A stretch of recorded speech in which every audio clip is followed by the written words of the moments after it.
Père et du Fils et du Saint-Esprit. Amen. La paix soit avec vous. Et avec votre esprit.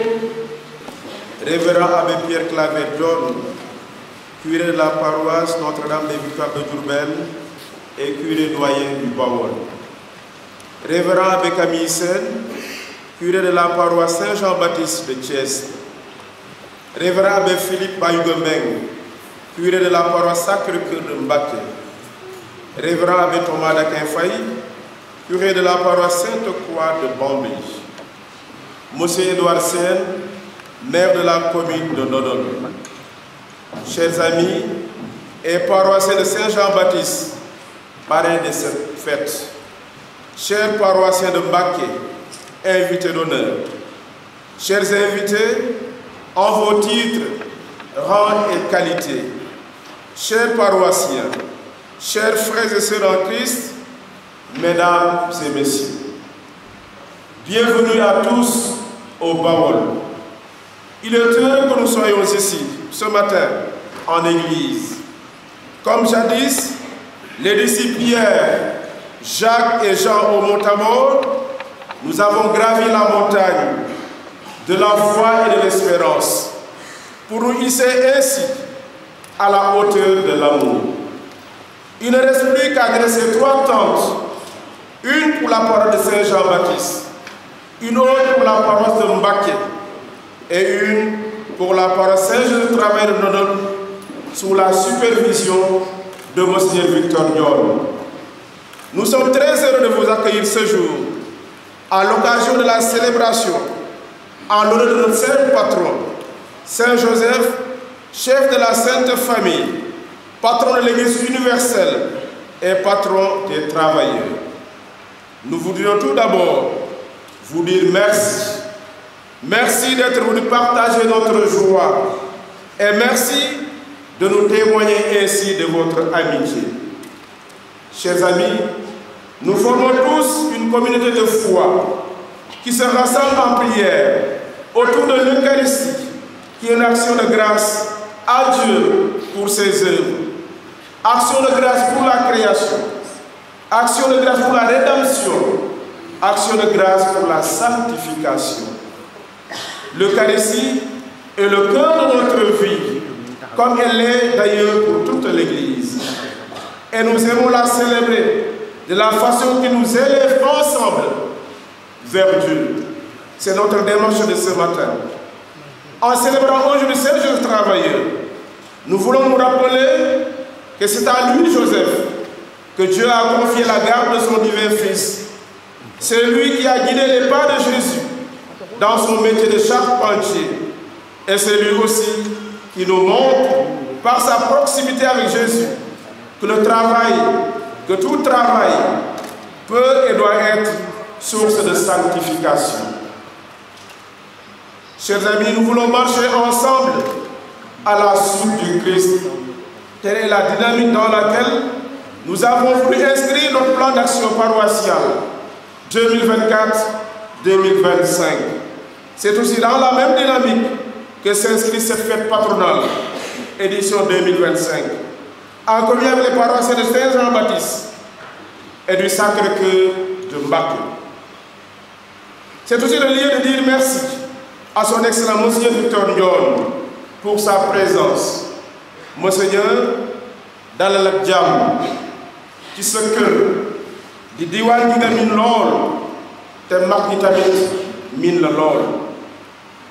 Yéen itam mbokki Saint-Jean-Baptiste, yéen waa Mbacké ak yéen ñëpp ñu wuyu ci bés bile buntu ndoneel yi ubbeeku nañu ngir dalal ak àggali ku nekk ci yéen. daawu leen ci seen kër ndege amul lu gën a rafet nga oote ñu wuyu la kon dal leen ak jàmm. Jour d'action de grâce, jour de joie. Et nous savons tous que le meilleur cadeau à donner à quelqu'un, c'est la joie. Car elle pénètre dans le cœur et transforme l'individu.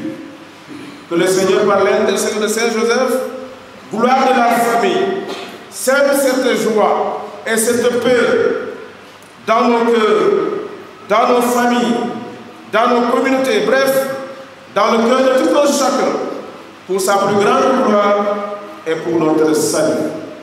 À vous, grâce et paix, de la part de Dieu notre Père et de Jésus-Christ notre Seigneur, dans l'unité du Saint-Esprit, pour les siècles des siècles. Amen. Ensemble, nous allons prier la prière de la nouvelle passée.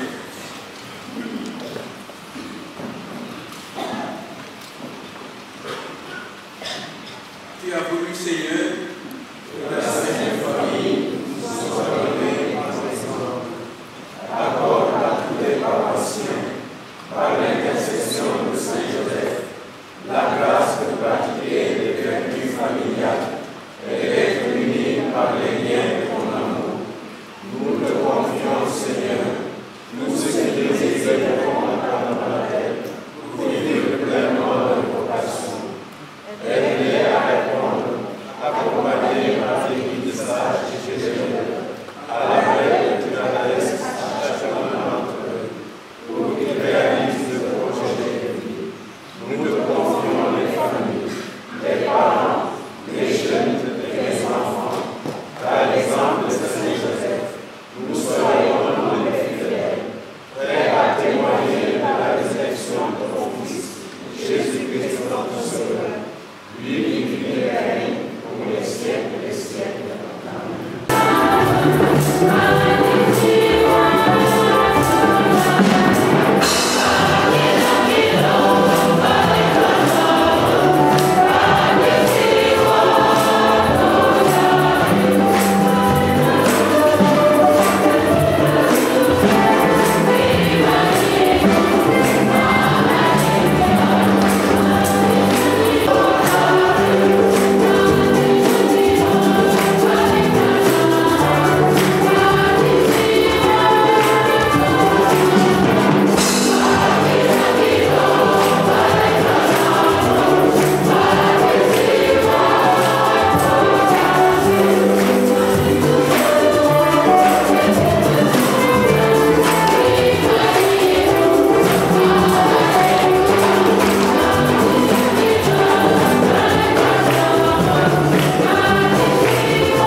Lecture de la lettre de Saint Paul apôtre aux Romains.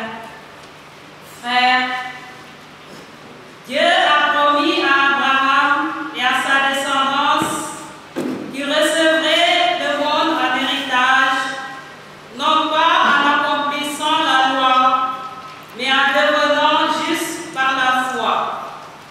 C'est donc par la foi qu'on devient héritier. Ainsi, c'est un don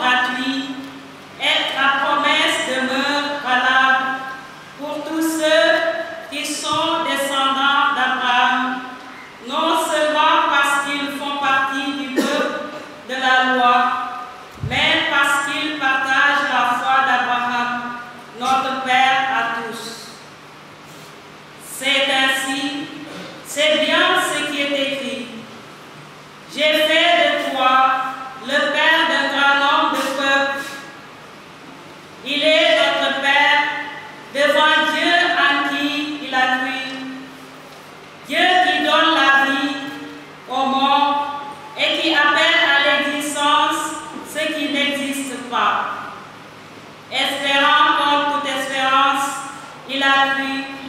Et ainsi, il est devenu le père d'un grand nombre de peuples selon la parole du Seigneur. Voilà quelle descendance il aura. Et comme dit encore l'Écriture, à raison de sa foi, Dieu estimant qu'il était juste. Parole du Seigneur Tout-Puissant.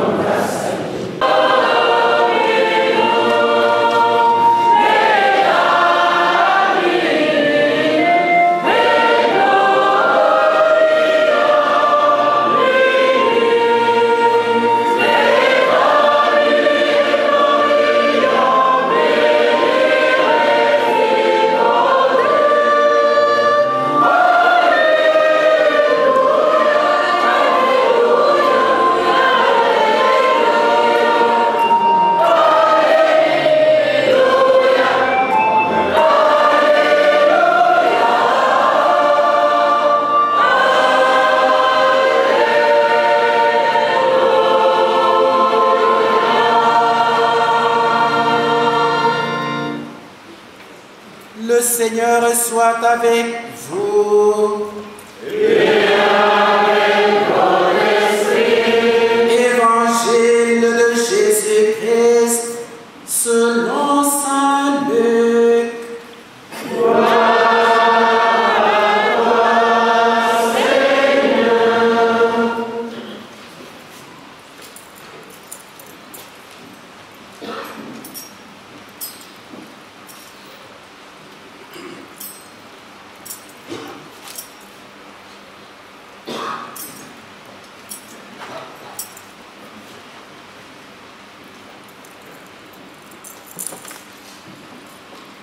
At mu nekk waajur Yeesu daan nañu dem Yerusalem ca xew Pàkk ba Yeesu amee fukki at ak ñaar dem nañu Yerusalem mëttali la yoon teraloon ba ñuy ñibbisi ca jegteelu ayu bés ba xale ba Yeesu des na Yerusalem te waajuram yi yëguñu ko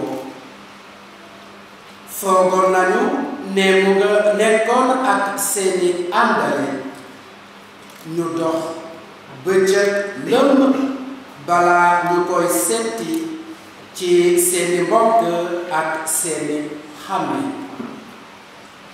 ba ñu ko gisulee dellu nañu Yerusalem ñu wéy di ko ut ca ñetteelu fan ba lañu ko fekk ca jàngu ba mu toog ci diggante boroom xam-xam ya mu di leen déglu te di leen laaj te ñi ko doon déglu ñépp waawoon nañu ci xam-xamam ak tontom yi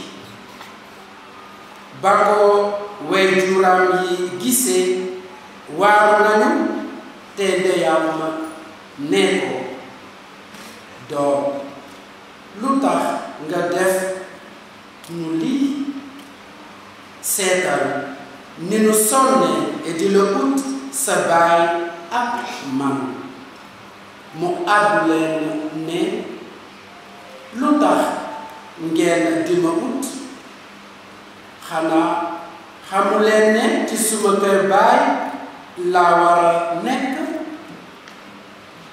wante xamuñu woon la mu leen doon wax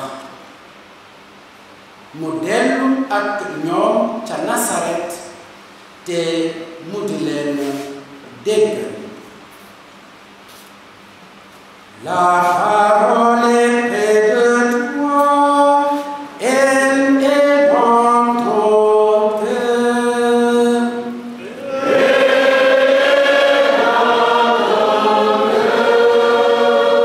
La parole est près de toi, elle est dans ta bouche.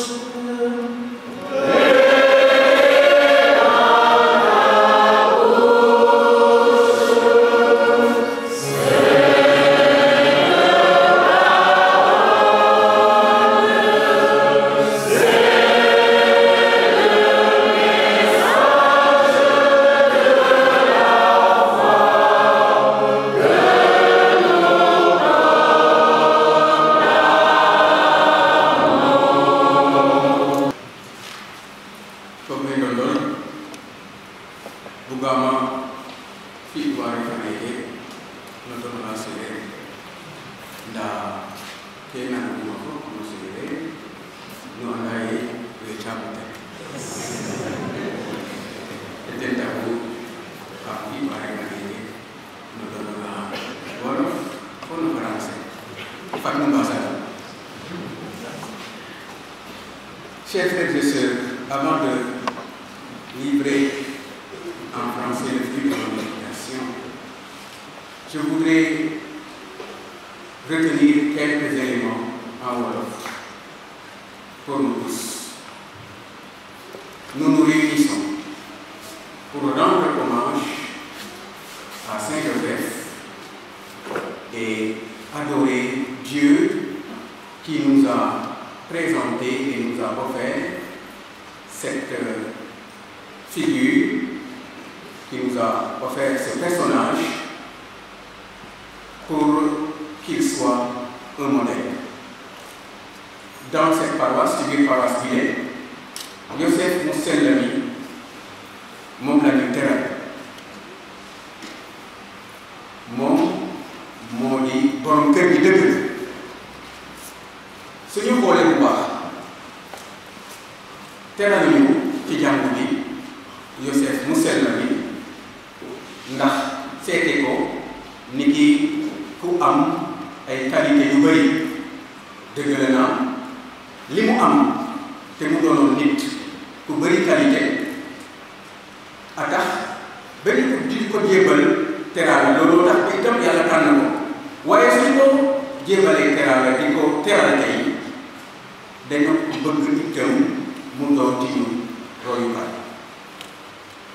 dañu bëgg mu doon ci ñun royukaay lan la mu mën a roy ci Joseph mu sell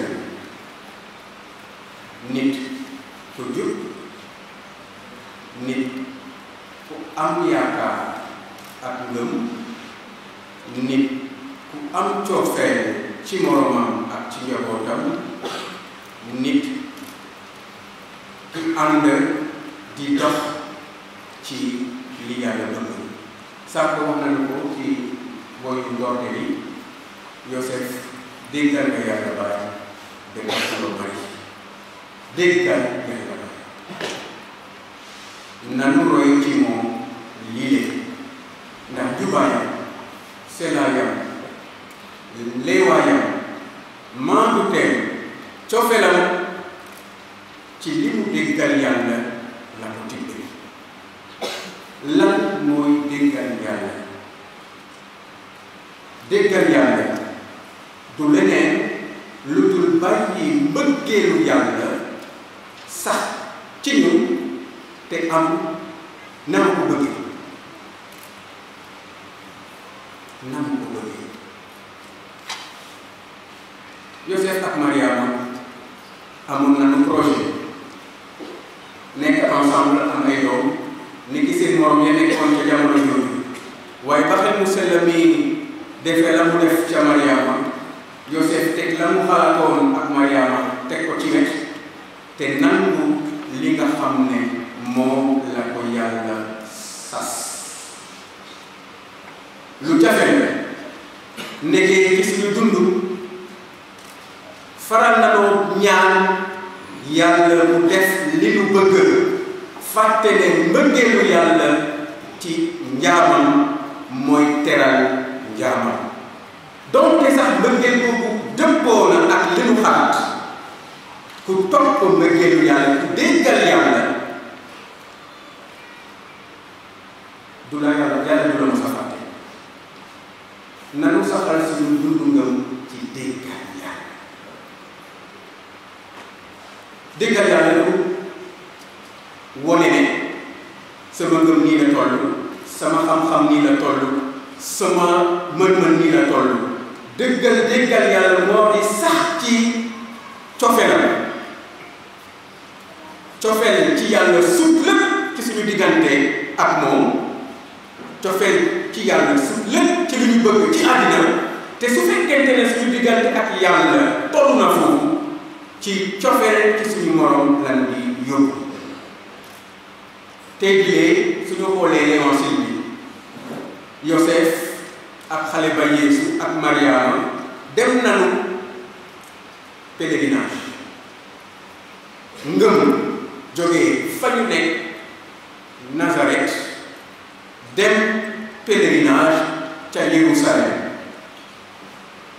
ñi nga xam ne mos nañu dem pèlerinage Terre Sainte xam nañu ne diggante bi dox Nazareth ak Jérusalem tuutiwul mu nangu bàyyi lépp dugg ay fani voyage ndax teral yàlla ci teraanga bu njëkk ànd ci itam ak doomam ànd ci itam ak ki di jabar tey jii maa ngi ñaan borom kër yi maa ngi leen di ñaan ñu seet loolu ci Yosefu Sell nanu doon ngir suñu njaboot ñi leen di won yoonu ngëm gi te sax ci déggal Yàlla su bàyyi toppatoowul ngëmam naka la mënee wax jabar ak doom nañu dem jaamu ji Yàlla nanu saxal suñu dund ñun góor ñi ci roy Yosefu Sell jigéen ñi ñu saxal suñu dund ci roy Mariama ndegee déggal na itam na Yosef déggalee Yàlla noonu la Mariama déggalee jëkkëram ci lu baax ci lu baax loolu am na ci solo kuy déggal na nga déggal Yàlla ci lu baax déggal itam sa ki nga bokkal ci lu baax te loolu itam xale yi war nañu koo roy tey suñu boolee njabootu chrétien en tout cas xaw ma nu mu mel fii ci ndondol dale ko ba ma fa jógee tey waaye njabootu chrétien yenn saa yi bàyyi ak ndey dinañu toog ca kër ga dimanche grasse matinée xale yi dem mis benn la bay wax na ma wax ne am na benn xale bu ñëwoon def ci première communion mu wax curé bi lii moom ci boppam moo doonoon curé bi mu naan mais labbe xanaa dem mes ci xale rek la baax après labbe bi naan ko ne waaw lu tax nga wax loolu mu naan sama papa de du ñëw mes mu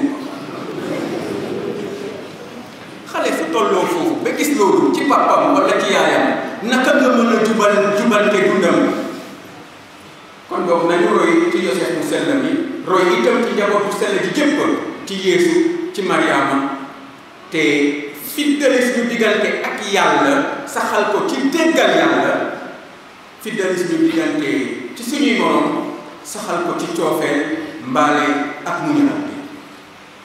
Chers paroissiens de Saint-Jean-Baptiste, chers paroissiens de Mbacké, honorables invités, frères et sœurs unis dans la foi du Christ, la foi au Christ, et vous, tous qui formez la famille, la vibrante famille paroissiale de Ndondol, c'est avec une profonde joie et une émotion palpable que nous célébrons, que je célèbre avec vous cette Eucharistie.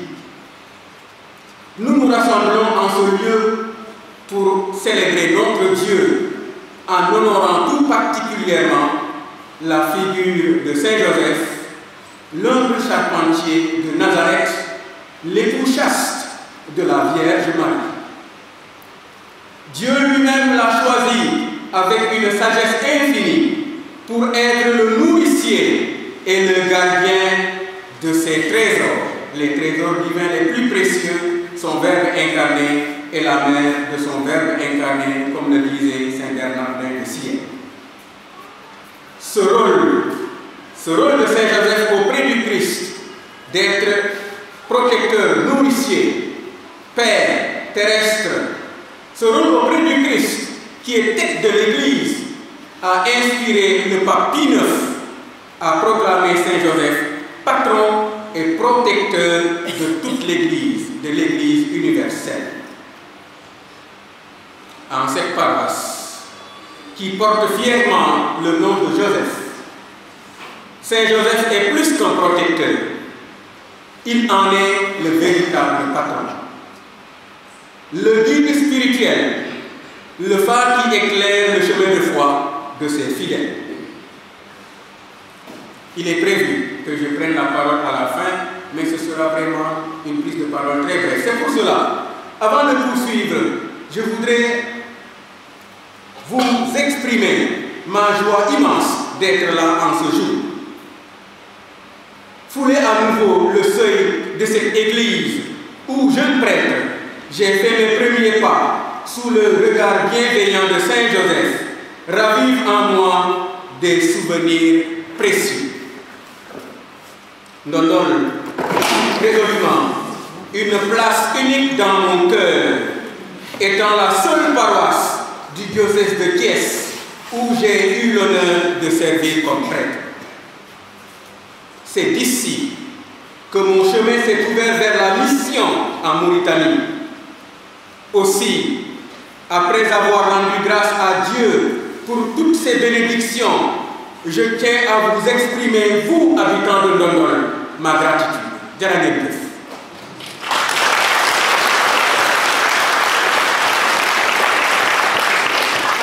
Jërë ngeen jëf, kontaan naa ba fa kontaan mën a yëg. À vous, cher curé, l'abbé Moïse Diène, avec le vicaire, l'abbé François Diop, à vous, curé doyen, présent ici, l'abbé Pierre Claver, le révérend abbé Philippe Bayou-Gambeng, avec qui j'ai fait mes premiers pas à Diopara avant de venir ici, l'abbé Gabicis, l'abbé Camille, l'abbé Maurice, l'abbé Étienne, l'abbé Thomas Daquet qui m'a accueilli. À vous tous, chers frères et sœurs, chers frères dans le sacerdoce, j'exprime ma profonde gratitude. À vous aussi, religieux et religieuses, à vous qui êtes ici présents, toute ma joie et ma sincère gratitude. À vous tous, chrétiens comme musulmans présents ici, à chacun sans exception, je dis un merci sincère. Que Saint Joseph, qui a veillé avec une tendresse paternelle sur le Verbe incarné de Dieu, étende sa protection sur vous, sur vos familles. Qu'il bénisse vos entreprises et vous donne d'être toujours et partout sous le regard de Dieu, constant dans l'obéissance à la voie divine. La mission confiée à Saint Joseph, chers frères et sœurs, fut celle d'un véritable Père terrestre pour Jésus. Il assuma ce rôle avec une abnégation exemplaire, bien avant la naissance du Sauveur. En acceptant de prendre Marie pour épouse, malgré une grossesse qui n'était pas la sienne, il la préserva Marie du châtiment sévère prévu par la loi de l'époque et des calomnies. Imaginez-vous un tout petit peu à l'époque, une jeune fille qui tombe enceinte sans mariage. Déjà, qui se dit jamono bi dafa xaw a doy waar, à plus forte raison ci jamono yooyu. waaye Yosef suutural Mariam déggal Yàlla nangu ko jël la mu àndal. Dinaa ko wax ci tubaab waaye ba dinaa ko wax fii nanu may suñuy doom seen cër. doom yi ñu jur waaye doom yi ñu jurul ndege yenn saa yi man j'en étais témoin. yenn saa yi ñu dénk la doom koo xamante ne ñu yaa ko jur nga teg sa doom ca kaw wàcce ki nga xamante ne juruloo ko wala sax sa doom da nga jur sa baneexu bopp gënal la école am wala avenir am nga am looy demee bon dimanche waaye su fekkee ne fay école jot na doo am dara du ci góor ñi kese ci jigéen ñi itam nañu roy ci Yosef mu sellal.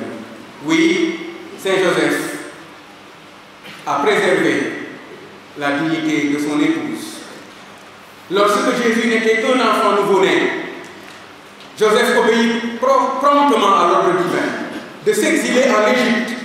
Il n'hésita pas à risquer sa propre vie pour sauver celle de l'enfant et de sa mère. L'évangile que nous venons d'entendre vient magnifier cette attention constante, cet amour profond et ce dévouement sans mesure de Joseph envers Jésus. Vois, dit la Vierge Marie dans l'Évangile à son fils, comme ton Père et moi avons beaucoup souffert en te cherche.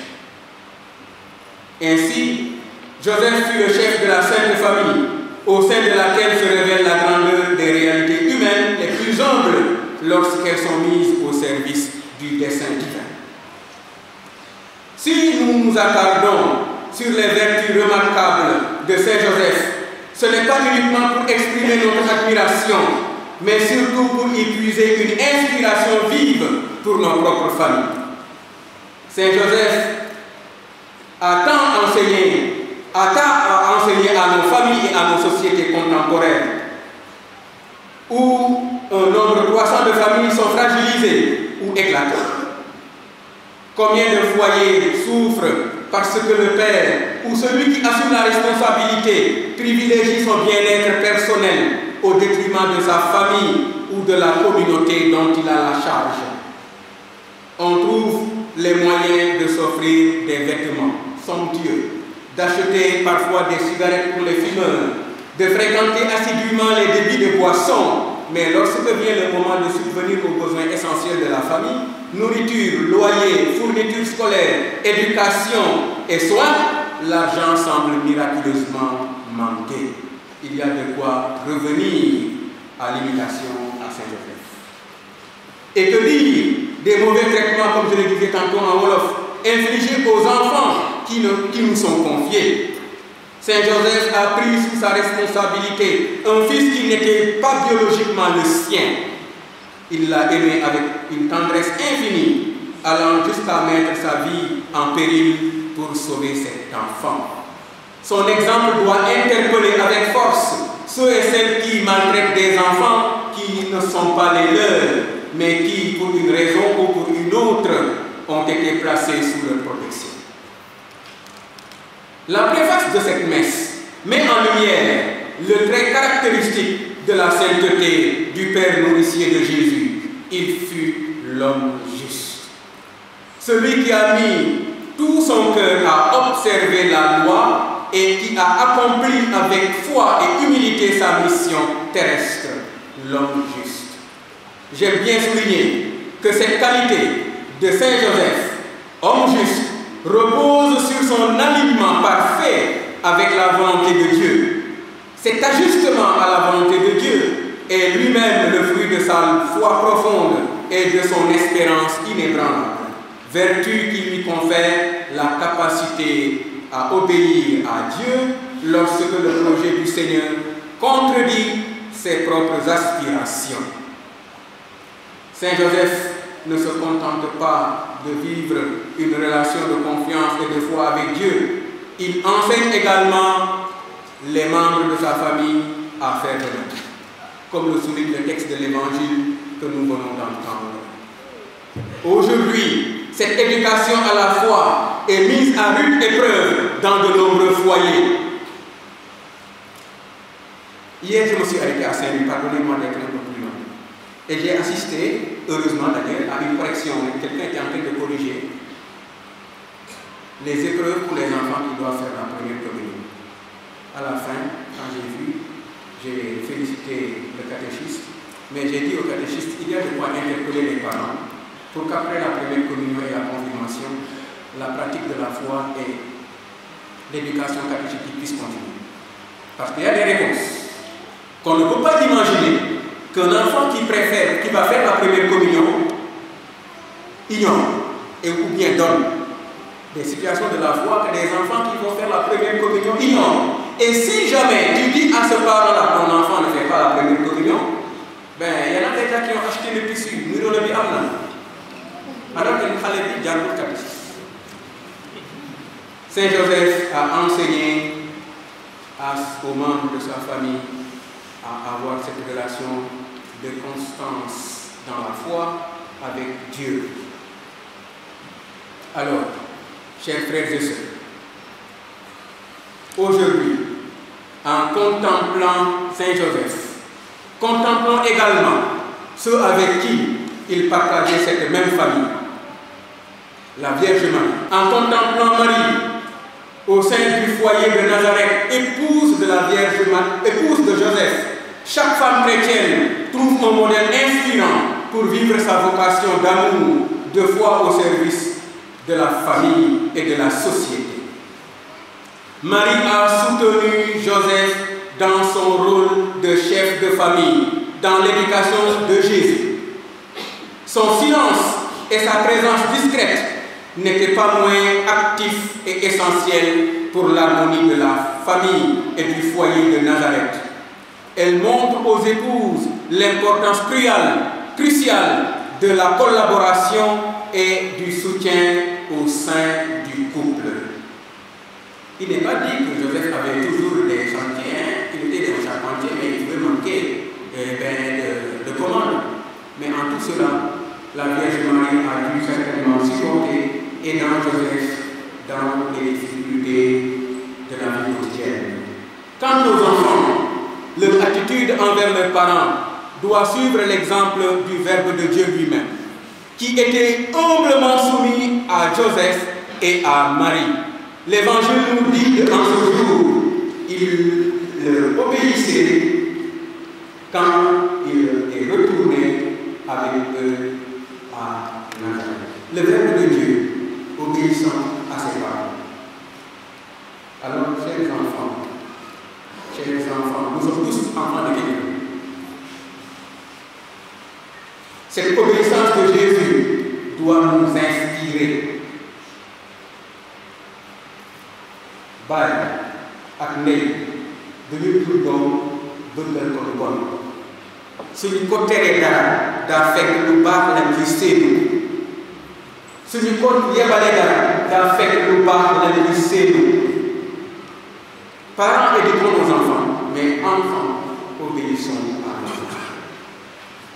Chers frères et sœurs, fidèles venus d'ailleurs comme fidèles de cette paroisse, que cette fête patronale soit pour nous une occasion privilégiée de transformer notre famille paroissiale, nos associations, nos communautés ecclésiales de base, nos familles respectives en des lieux où Dieu est écouté et aimé, en des lieux de pardon, de paix, de solidarité et d'amour, enracinés dans la foi au Christ rédempteur. Les difficultés ne manqueront jamais. Et la Sainte Famille a dû en connaître. Joseph a dû fuir en Égypte avec femme et enfants. Et nous pouvons aisément imaginer, comme je l'ai dit tout à l'heure, que vivre en terre étrangère n'était pas une chose facile. À Nazareth, rien ne prouve que Joseph trouvait toujours du travail.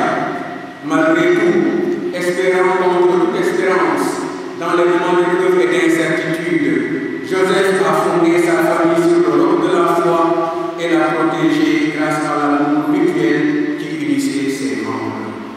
Que Saint Joseph soit donc pour nous un modèle.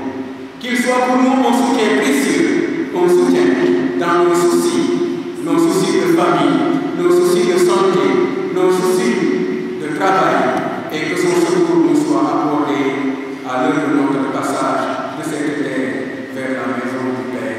Qu'il en soit ainsi. Amen. Et maintenant, frères et sœurs, armés d'une confiance inébranlable en Dieu, présentons-lui nos prières, nos intentions pour nous et pour le monde.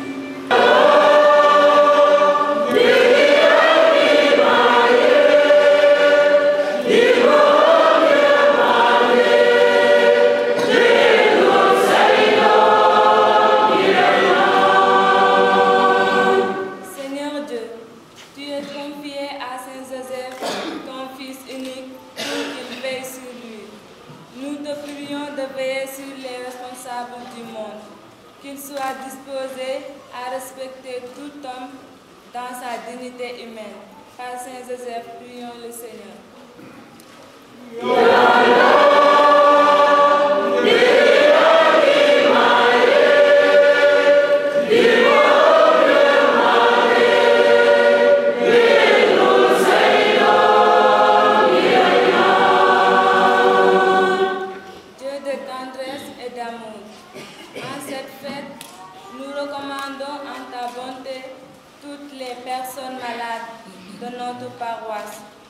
Soutiens-les dans leurs souffrances et accorde-leur la guérison.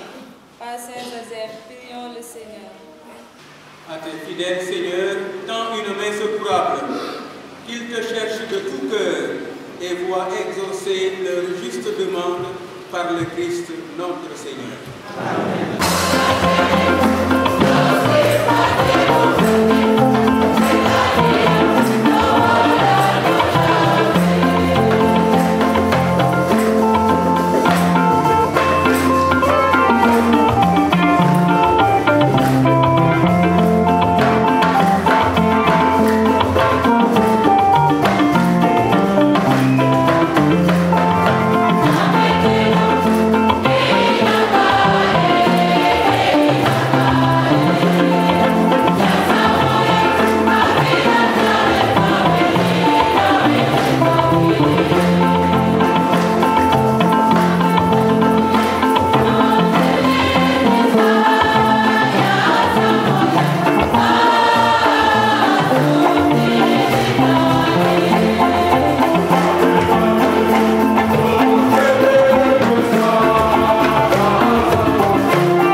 Tu nous as rassasiés, Seigneur, des joies du ciel, et nous te supplions encore.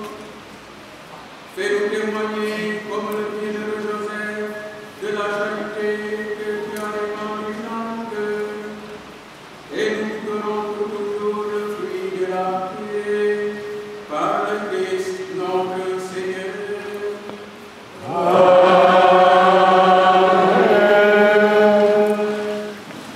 Excellence, Monseigneur Victor Ndion, évêque de Nouakchott, Révérend Abbé Moïse Tchatidien, curé de la paroisse Saint-Joseph, travailleur de Ndondol, et son vicaire Abbé François Diop, Révérend Abbé Camille Sen, curé de la paroisse Saint-Jean-Baptiste, Révérend Abbé Philippe Meng, curé de la paroisse Sacré-Cœur de Baké, Révérend Frère Romuald Gueye, supérieur provincial des Frères du Sacré-Cœur, Révérend Père Conseil Blanc, religieux, religieuses, Messieurs les maires de la commune de Ndondol et de Morolan, avec leur délégation, Monsieur le commandant de la brigade de gendarmerie de Bambey, autorités coutumières, civiles, militaires, en son titre, rang et grade, Maître Habib Vitin, notaire, Monsieur Théodore Ndiaye, chers paroissiens de Saint-Jean-Baptiste et de Mbaké, à la grande chorale de la paroisse Saint-Jean-Baptiste, cher président des ressortissants de Ndondol, chers invités, chers amis, en ce jour béni où nous célébrons notre fête patronale, je tiens à m'adresser à chacun d'entre vous avec des mots simples mais chargés de reconnaissance. À vous, Monseigneur, merci du fond du cœur pour votre présence pastorale. Et merci d'avoir accepté cette invitation qui est au retour à la source. Merci pour vos prières et pour les paroles de paix, d'unité que vous nous avez partagées. Votre venue ce jour est un jour spécial, a été pour nous un signe fort de communion ecclésiale. Au révérend Abbé Moïse Diène, Camille Sen et Philippe Mbeng, merci pour votre présence constante, votre zèle pastoral et votre disponibilité au service des fidèles. Vous êtes les témoins vivants de l'amour du Christ au milieu de son peuple. Messieurs les maires, votre présence traduit l'immunité entre les autorités civiles et religieuses, un lien précieux qui contribue à la cohésion de nos communautés. Merci pour votre soutien et votre engagement à nos côtés.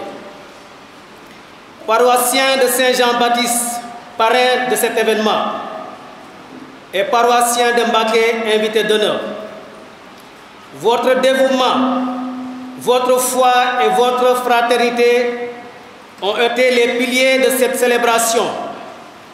Ensemble, nous avons fait de cette fête une manifestation de joie, de partage et d'espérance.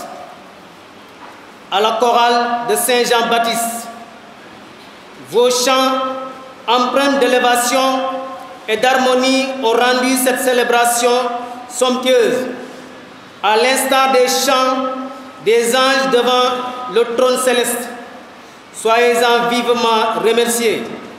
Et je demande à l'Assemblée d'ovationner chaleureusement la chorale.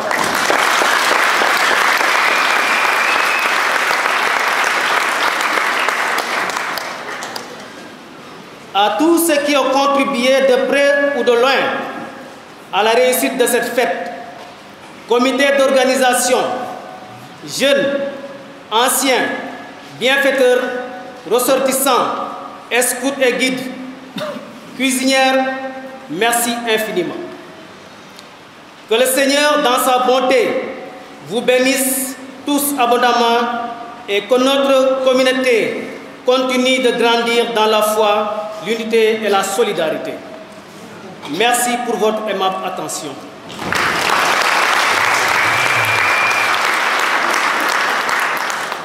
Maintenant, nous allons remettre notre cadeau, le cadeau de la paroisse, à Monseigneur Victor Ndion, comme cadeau, signe de reconnaissance.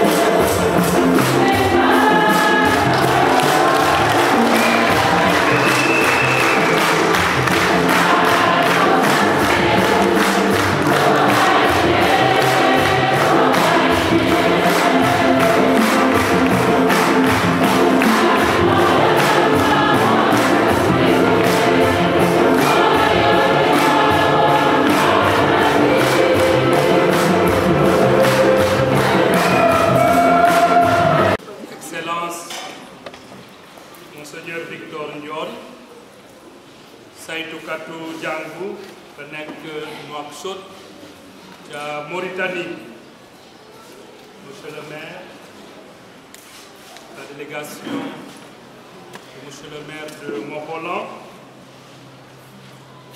ak autorité kilifa yi fi teew maa ngi leen di nuyu bu baax a baax di nuyu curé paroisse bi abbé Moïse Diène di doom itam ci man maa ko envoyé séminaire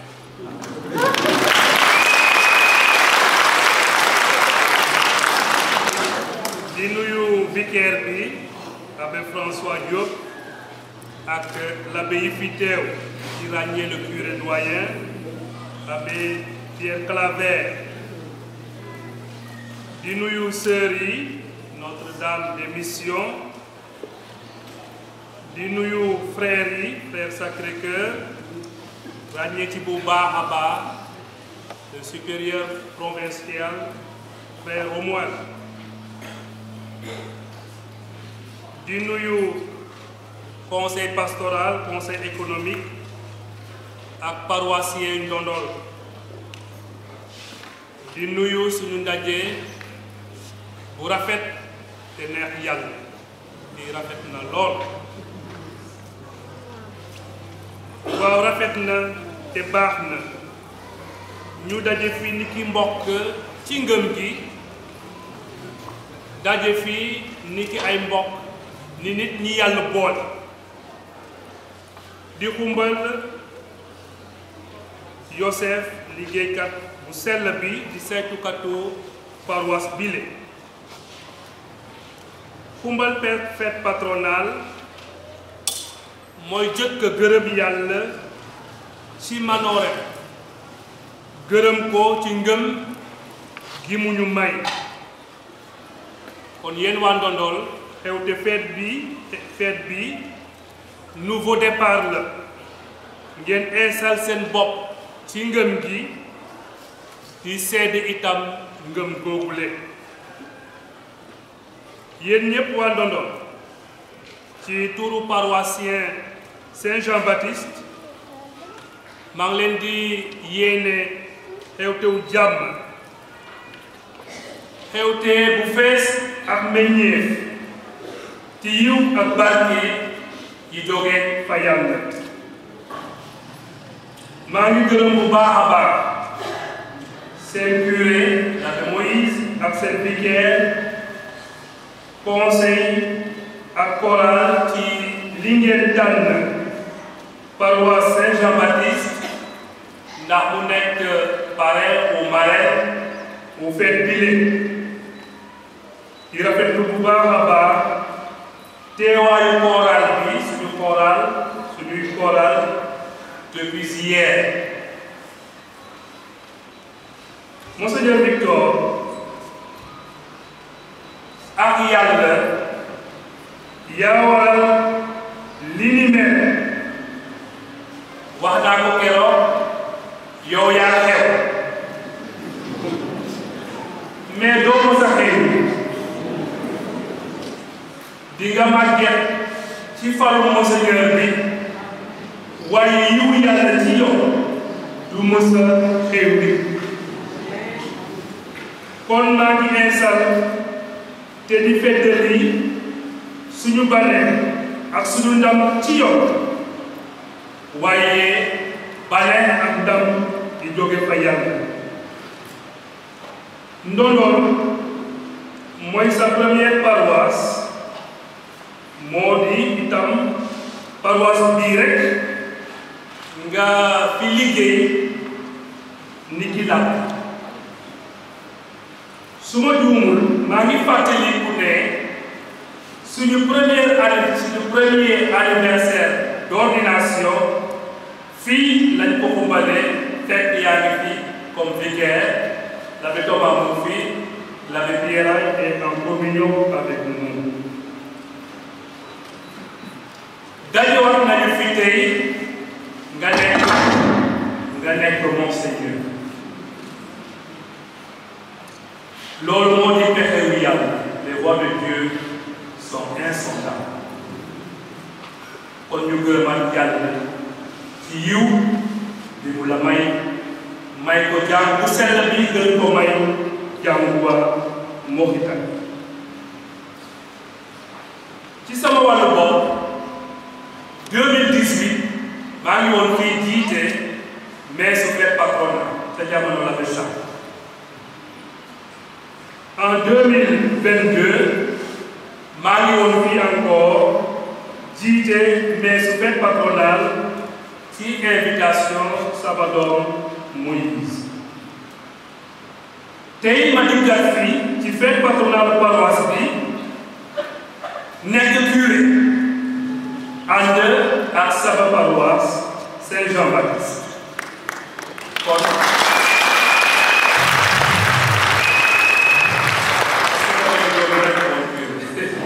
wala kon sant yàlla rek moo ñu war bokk bés bi yaakaar naa mun nañu ko tënk ci suñu diggaale yéen waa Ndoon ak paroisse Saint-Jean-Baptiste invité ngeen ñu ànd ak Monseigneur Victor xaw ma saison bi kañ lañ jël waaye saa yoo paree saa ñu la waxee waxal ne Saint-Jean-Baptiste moom sa gën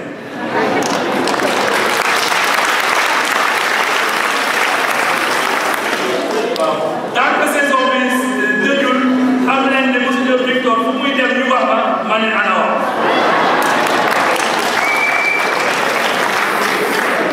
voilà parrainage la bàyyale waale yale waaye sukkali te feddali li ma sa am parce que jigéen bu Saint-Jean-Baptiste ak jigéen bu Ndondon ay jumelles lañ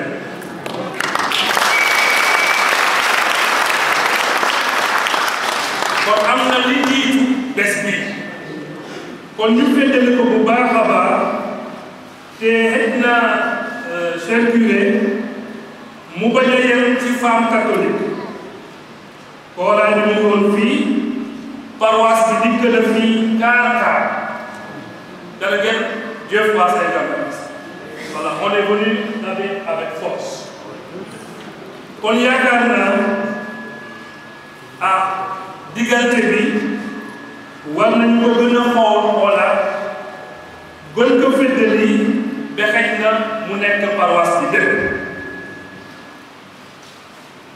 fête bi doon na dëgg communion vivre la paroisse mais vivre la communion te cette invitation doon na ndax dëgëral bennoo gi dox ci suñu diggante c'est une fête de la communion, une communion qui existe déjà, mais qui est toujours à renforcer et à parfaire. wax naa ko keroog te li ma gëm la maa ngi koy maa ngi delluwaat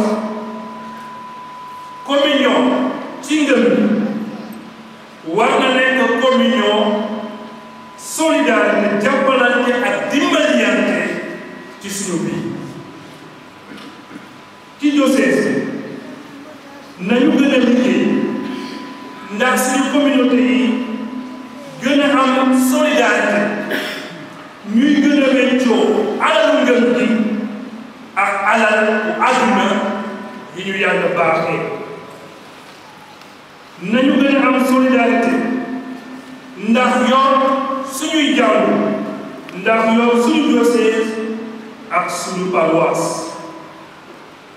dëgg la amuñu lu bëri waaye yaakaar naa war nañu tàggat suñu bopp ci yéwén doonte sax li ñu am bëriwul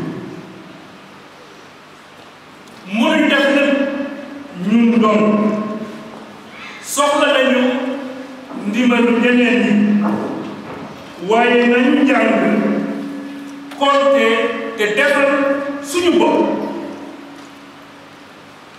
ñaani feneen te mu yomb du tax ñu nekk responsable ñu dem ñaani bitim réew ñu jox ñuy defal ça ne nous rendra jamais responsable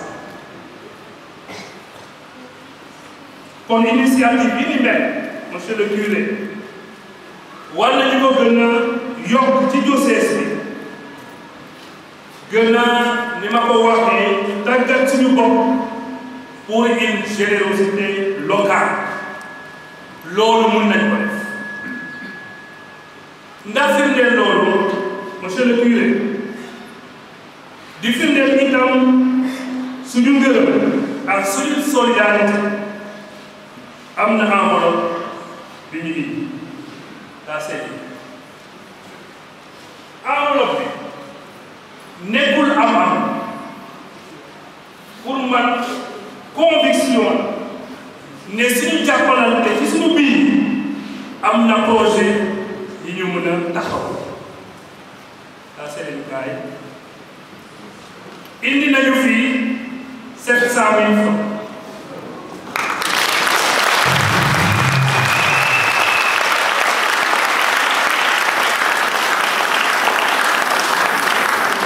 nekkul ne Saint-Jean-Baptiste am na xaalis li ma gëm rek lay wax ne suñuy def nii ci suñuy diggante suñu jàng dina def kanam ba li ñuy ñaan fële dina gën a néew kon nañu def loolu ci biir dossier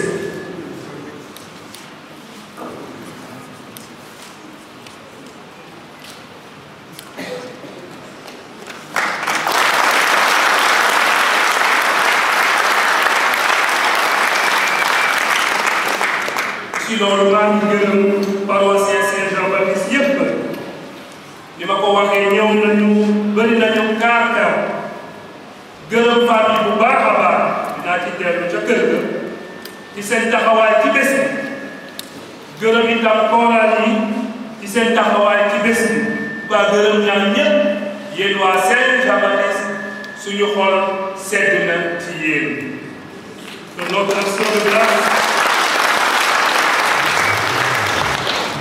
notre action de grâce de ce jour soit source de bénédiction et de paix pour nos deux paroisses et pour vous tous ici rassemblés.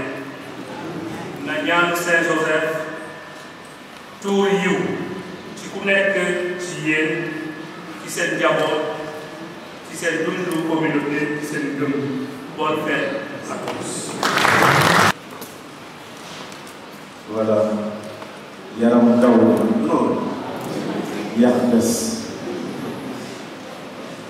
su ma xoolee fees sa del amul lu gën a neex nga woote ñu wuyu la première réussite faite mooy loolu nga woote ñu wuyu la xëy naa ku nekk sant naa ku nekk fa nga toog fekk si naa la jox la loxo di la gërëm bu baax a baax merci beaucoup. Merci beaucoup l'abbé Camille sama papa la ci kàddu yu rafet yi nga fi yëkkati ak njort bu rafet gi nga am ci diggante ñaari paroisse bu ñuy waxante dëgg rek dañ leen nañu daganal diggante bi xam nga fi may waxee ñu daganal maanaam lu mu wax xel mën na ko nangu paroisse Saint-Jean-Baptiste ak fii diggante bi yàgg na mais nañ ko gën a fësal paroisse London ak paroisse Saint-Jean-Baptiste loolu liggéey la bu nekk ci li war a mën a def ndax diggante bi mën a rafet ndax diggante bi mën a neex en tout cas merci beaucoup à l'abbé Camille pour ces belles paroles voilà pleines de sens très bien merci. li tax ma taxawaat fii dama doon sax du ma wax ndax lu fees ci xol feeñ ci kanam sama kanam laa ñares lu fees xol feeñ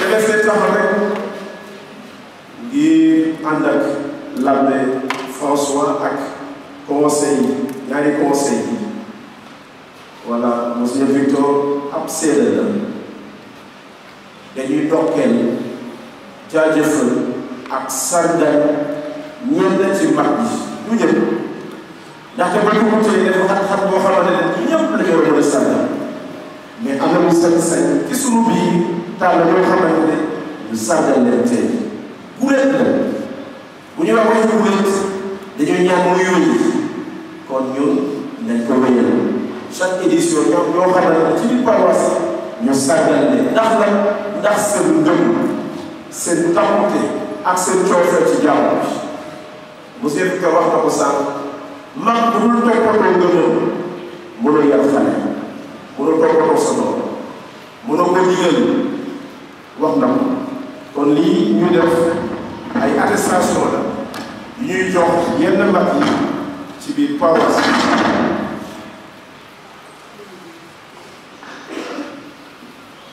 nekkul ni dañoo def xaaj ak seen nekkul ni dañoo tànn ñii par ñenn première édition la ndànk lañ ciy demee kon bu kenn gis ni bett nañu ko wala mbokkam wala xaritam wala waa kër du loolu idée bi mooy lan jaajëfal yenn mag ñi waaye surtout ñaan jeunes yi ñu gën a topp ci seen ngëm jeunes yi surtout lii exemple bu mag a mag la ci yéen ndax bu nekkee ci sa jëmmi bopp nga mën a fonk li nga door ak ki nga door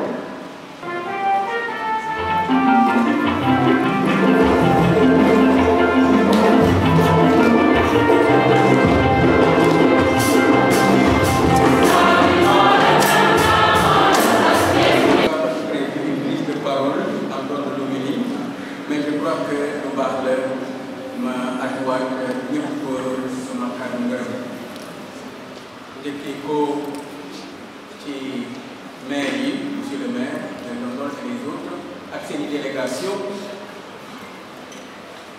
reyee salaat samay remerciement sama kàddu ngërëm jëmale ko ci curé l'abbé Moïse ak vicaire l'abbé François ak ñëpp ñu fi nekk ni ci l'abbé sànq fàtte naa mentionné l'abbé Étienne Ndour nga xamante ne doomu waa paroisse bi la fàtte itam gërëm ki nga xamante ne moo di suñu jaakaar bi te su fi nekkulee saa yu mu nekkee ci mes man si tranquille voilà merci beaucoup. alors di gërëm yàlla vraiment di gërëm yàlla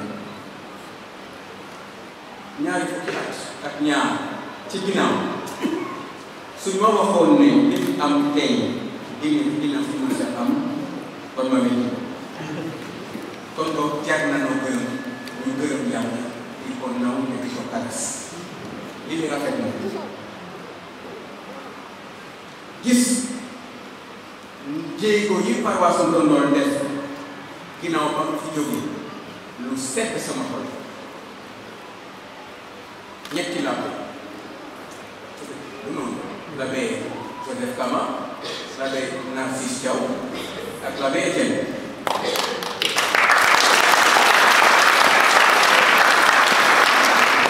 ay sœur xaw ma sax ñaata lañu te mënuma leen te kenn xamul woon ne dina am te dégg naa ne septembre sax am na kuy ñëw loolu te muy bégte beneen sœur te muy bégte ñu gërëm yàlla vraiment rawatina ay frère ba am sax supérieur provincial bu jógee Ndondol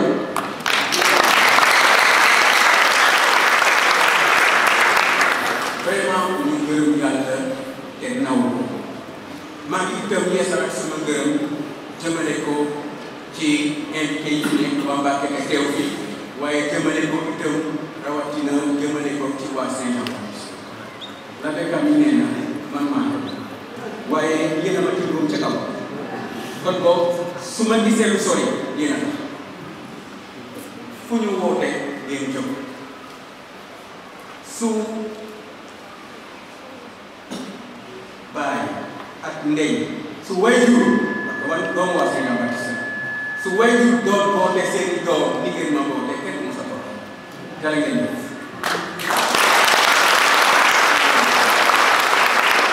vraiment jërë ngeen jëf te ma boole ci ñëpp l'abbé yi sœur yi waa conseil pastoral yéen ñi fi teew sama waa kër yëpp vraiment njabootu Saint-Jean Baptiste bañ na fàtte kenn rawatina nag waa kooral yi muy kooral Saint-Jean Baptiste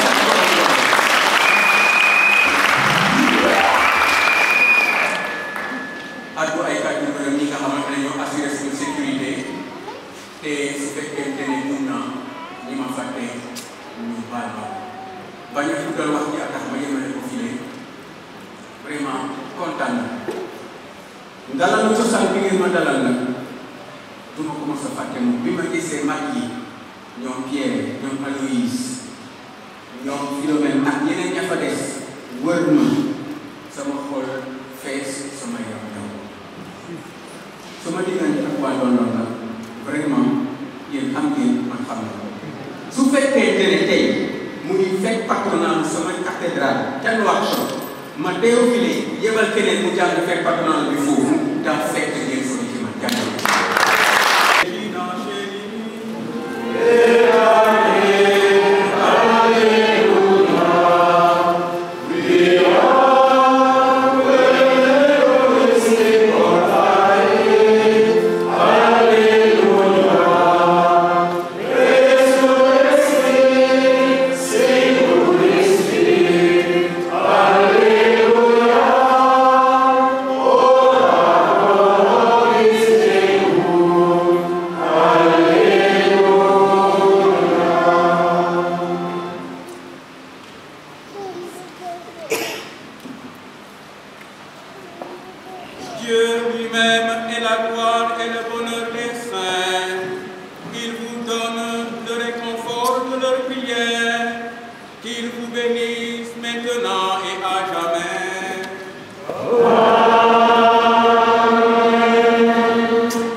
la théorie et la pratique sont plus loin que la vie que la vie.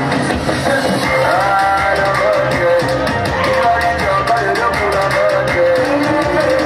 Oh, la bonne, ton monde est là, je n'ai pas les chicantes. Ah, la bonne, il va lui dire pas de l'homme pour la bonne.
I'm